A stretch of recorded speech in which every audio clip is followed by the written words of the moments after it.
আসসালামু আলাইকুম রহমতুল্লাহি ওয়া বারাকাতুহু। সবাই কেমন আছেন? আশা করি আল্লাহর রহমতে ভালো আছেন। কুমিল্লা জেলা প্রতিবন্ধী মানবিক উন্নয়ন পরিষদের পক্ষ থেকে কুমিল্লা জেলা মনোহরগঞ্জ উপজেলা প্রতিবন্ধীদেরকে ঈদ সামগ্রী দেওয়া হলো। আমাদের প্রতিবন্ধীদেরকে ঈদ সামগ্রী দেওয়া হলো। এখানে আমরা প্রতিবন্ধী সবার এইগুলো হলো প্রতিবন্ধীদের ঈদ সামগ্রী মাল। এখানে ঈদ সামগ্রী দেওয়া হলো ইনশাল্লাহ।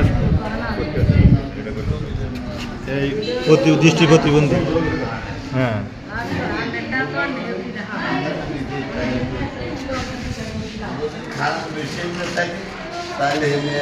লাঠি দেন।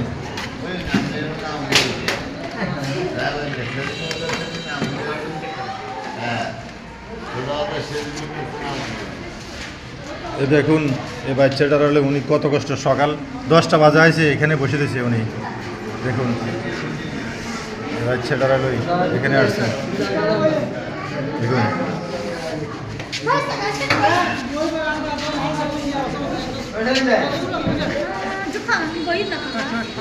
ওয়ালাইকুম সালাম, ভালো আছেন?